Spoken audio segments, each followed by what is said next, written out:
We start with two construction workers recovering at the hospital after they became trapped in a ditch in Bethesda. This is some video of the first rescue captured by Sky 9. It happened at a home near the intersection of Kentberry Drive and Newdale Road. Rafael Sanchez Cruz is there now. And Rafa, this was a pretty dangerous rescue effort by those first responders. Very dangerous and delicate situation is what we're being told, Leslie. So what I can tell you is that right now there's still no official word about what caused these two men to get trapped. I can tell you that Montgomery County Fire and EMS say they got the call around 12:15.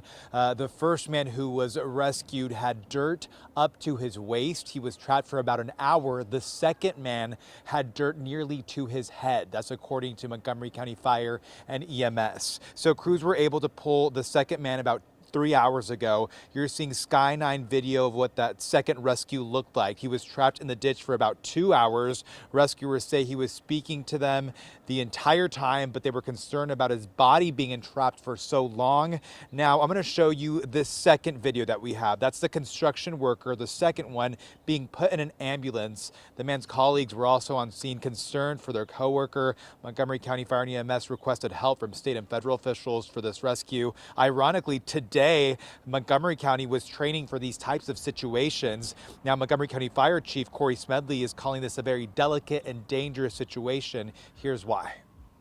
We use buckets, we use airbags, we use different type of cribbing, as we call it, to secure the area so there will be no additional collapse. Even how our incident commander ensured that we staged our apparatus, because we have a lot of heavy apparatus on the scene that causes vibration. So we made sure that they staged further up the road so that it wouldn't cause vibration that could potentially cause another collapse.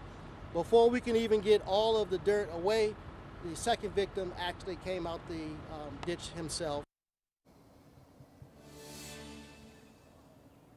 Yeah, Les, I want to just point out how delicate the situation. So any vibrations from the vehicles on scene, there was concern that that could cause more of a collapse. That's why they were really navigating the situation very carefully. Now, throughout the day, there have been county and state officials investigating the incident. These are the types of crews that respond when there is a work emergency. In the last couple of minutes, we did see additional construction crews arrive on scene. It's still unclear what they'll be doing here, but definitely a scary situation. The neighborhood here really concerned for the well-being, but the good news is that these two men are alive tonight. Back to you. Yeah, that's the best news. We see this construction all across communities in our area, and we are reminded in situations like this of just how dangerous that can be. All right, Rafa, thank you.